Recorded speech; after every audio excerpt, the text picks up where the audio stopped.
بسم اللہ الرحمن الرحیم۔ پاکستان تحریک انصاف خیبر پختونخوا میں اختلافات بڑھتے جا رہے ہیں اور نئے صوبائی صدر جنید اکبر خان کے آنے کے بعد بھی فی الوقت ایسا لگتا ہے کہ جو اختلافات کی شدت ہے اس میں کمی نہیں آ سکی ہے، اور اس سلسلے میں عاطف خان کا گروپ خاصا سرگرم عمل ہو چکا ہے۔ میں ہوں آصف نثار غیاثی اور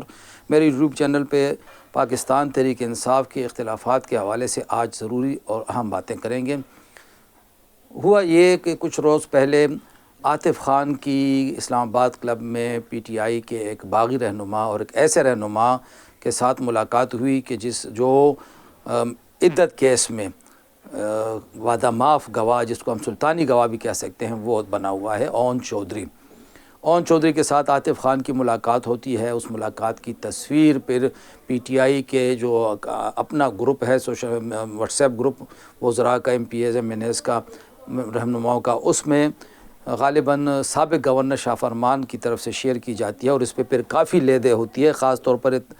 علی امین گنڈاپور وزیر اعلیٰ صاحب نے بھی اس پہ کافی لعن طعن کی ہے، اور ویسے بھی یہ بہت ہی حیرت کی بات ہے۔ اس پہ پھر شیخ وقاص اکرم نے بھی ناپسندیدگی کا اظہار کیا، اور پی ٹی آئی کے کارکنان بھی بڑے ناراض تھے، کیونکہ اون چودھری عمران خان کی ذات پہ حملے کرنے والوں میں سے ایک بندہ بنا ہوا ہے، جس کے فوراً بعد پھر عاطف خان گروپ بھی سرگرم عمل ہوا، اور عاطف خان نے بڑی وضاحتیں دی اور کہا کہ جی اسلام آباد کلب میں ایک روٹین کی ملاقات تھی، ہم آپس میں ملے اور حال چال پوچھا۔ سوال یہ پیدا ہوتا ہے عاطف خان سے کہ بھئی ایک بندہ آپ کے لیڈر کے خلاف ہے، وہ آپ کے لیڈر کے خلاف وعدہ معاف گواہ بنا ہوا ہے، آپ نے اس کو دیکھتے ہی منہ کیوں نہیں پھیر لیا؟ یہ کارکنوں کا سوال ہے، اور یہ عاطف خان سے اس کے مخالف گروپوں کا بھی سوال ہے۔ اگر ہم بات کریں پاکستان تحریک انصاف خیبر پختونخوا میں اختلافات کی، تو ہمیشہ سے یہ اختلافات عاطف خان، شاہرام خان اور ان کے گروپ کے ارد گرد ہی اس کے تانے بانے نظر آتے ہیں۔ ہم سب کو یاد ہے، آپ سب کو یاد ہوگا، جب خیبر پختونخوا میں پی ٹی آئی کی پہلی حکومت بنی تھی، پرویز خٹک صاحب وزیر اعلیٰ بنے، تو عاطف خان اور ان کے ساتھ شاہرام خان اور ان کے گروپ نے 5 سال تک پرویز خٹک کے ساتھ ماحول بڑا تلخ رکھا، اور بڑی مشکل سے پرویز خٹک نے معاملات چلائے۔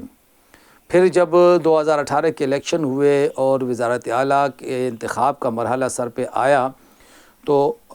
سب کو یاد ہوگا کہ اچانک ایک رات خبر چلوائی گئی کہ جی عاطف خان کو وزیر اعلیٰ نامزد کر دیا گیا ہے، اور مردان میں تو خیر مقدمی بورڈ بھی نصب کر دیے گئے۔ لیکن ہوا کیا کہ یہ سب جو کوشش تھی یہ فضول چلی گئی، رائے گاں چلی گئی، اور محمود خان کے نام کو رفال نکلا اور وہ وزیر اعلیٰ بن گئے۔ لیکن پھر اس کے بعد اصل کہانی شروع ہوتی ہے کہ جب محمود خان کے خلاف بغاوت کی کوششیں شروع ہو جاتی ہیں، 2 3 4 مرتبہ یہ کوششیں کی گئیں، پھر ایک ایم پی ایز کے گروپ کا اجلاس ہوتا ہے، یہ ایک آخری مرحلہ تھا، یہ بالکل ایک نقطۂ انجام تھا، جس کے بعد محمود خان جب وزیر اعظم عمران خان کے پاس گئے تو عمران خان کے کہنے پہ عاطف خان، شاہرام خان، شکیل خان تینوں کو بیک جنبش قلم کابینہ سے فارغ کر دیا گیا، اور پھر سال بھر تک یہ لوگ فارغ رہے، ان کو اندر نہیں آنے دیا گیا تھا،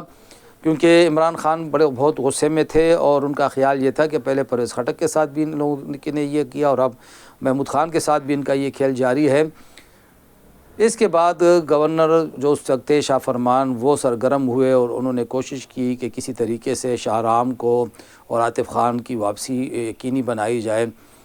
اس پہ ہمیں یاد ہے کہ نجی محفلوں میں محمود خان ناراضگی کا بھی اظہار کیا کرتے تھے کہ شاہ فرمان صاحب ان کو کیوں واپس لا رہے ہیں۔ شاہ فرمان کے کوششوں سے یہ دونوں واپس آئے، اور شکیل خان کو انہی دونوں نے اکیلا چھوڑ دیا تھا، پھر شکیل خان کو بھی واپس لے لیا گیا۔ یہ پارٹی کے اندرونی ذرائع کی کہانی ہے، جو پارٹی کے کئی ایسے لوگوں کے ساتھ جب ہم اٹھتے بیٹھتے ہیں تو ان سے جو کہانی کے تانے بانے سامنے آتے ہیں وہ اسی طرح ہوتے ہیں۔ پھر جب 2024 کے الیکشن کا مرحلہ آیا، یہ ایک بڑا اہم مرحلہ تھا، اور اس موقع پہ ٹکٹوں کی تقسیم جب ہو رہی تھی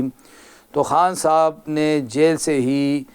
یہ ایک رہنما کا انکشاف ہے کہ خان صاحب نے جیل سے ہی کچھ لوگوں کے نام بیرسٹر گوہر کو بھجوا دیے کہ ان کو کسی بھی صورت، علی امین کو کہہ دیں کہ ان کو کسی بھی صورت قومی صوبائی اسمبلی کے ٹکٹ نہیں دینے، ان کو قومی اسمبلی میں بھجواؤ، کیونکہ جو بھی وزیر اعلیٰ آئے گا یہ لوگ ان کو بھی تنگ کریں گے، اس کو بھی تنگ کریں گے۔ چنانچہ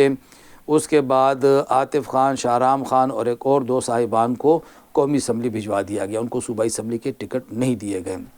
اور یہ ایسا سب کچھ عمران خان کے کہنے پہ ہوا، یہ علی امین گنڈاپور کی کوئی خواہش نہیں تھی۔ جو لوگ یہ کہانی بنانے کی کوشش کر رہے ہیں کہ جی علی امین نے اپنا راستہ صاف کرنے کے لیے ٹکٹ ایسے دیے تھے، نہیں، یہ اس کی بات کی گواہی اگر کبھی وقت آیا تو بیرسٹر گوہر بھی دے دیں گے، اور اگر عمران خان صاحب جب باہر آئیں گے تو وہ بھی اس حوالے سے سب کو آگاہ کر لیں گے۔ لیکن یہ گروپ جب نئی حکومت بنی ہے تو اب بھی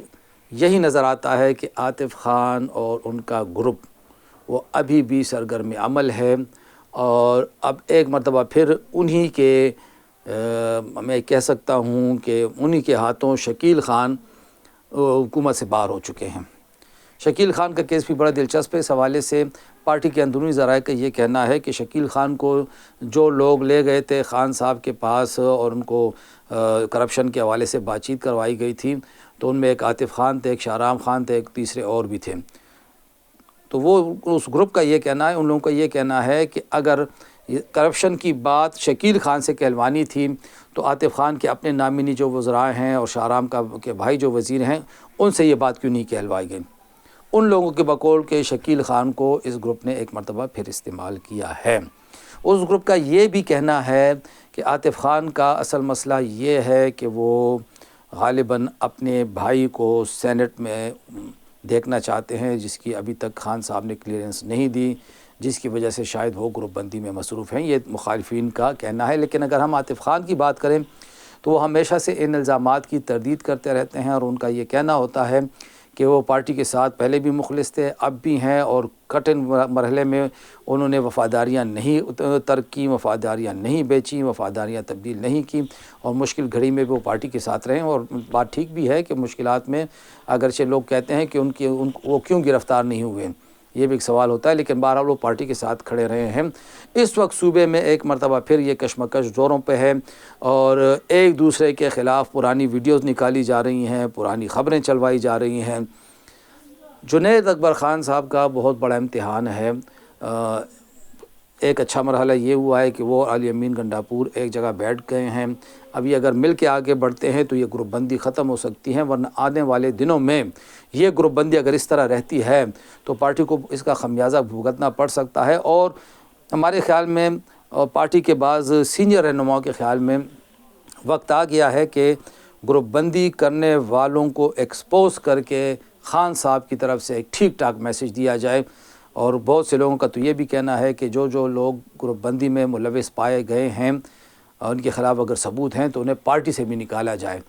کیونکہ یہ امر طے ہے۔ جنید اکبر خان صاحب نے بڑی اچھی بات کی کہ میں 3 مرتبہ MNA منتخب ہو چکا ہوں، لیکن اگر میں 4تھی مرتبہ الیکشن میں حصہ لوں گا اور میرے پیچھے عمران خان کا ہاتھ نہیں ہوگا، پارٹی کا ٹکٹ نہیں ہوگا، تو میں یونین کونسل کی نشست بھی نہیں جے سکتا۔ یہ سارے ووٹ عمران خان کے ہیں۔ تو جو لوگ اگر اس وقت اس زوم میں ہیں کہ وہ بہت بڑے لیڈر ہیں اور بہت مقبول ہیں، جب پارٹی کا ٹکٹ ان کے پاس نہیں ہوگا اور وہ میدان میں آئیں گے تو پارٹی کے بعض رہنماؤں کے بقول وہ کونسلر کی سیٹ بھی نہیں جیت سکتے۔ تو دیکھتے ہیں کہ علی امین گنڈاپور اور جنید اکبر خان کی جوڑی ان اختلافات کو ختم کرنے میں کس حد تک کامیاب ہوتی ہے۔ انتظار کرتے ہیں۔ خدا حافظ۔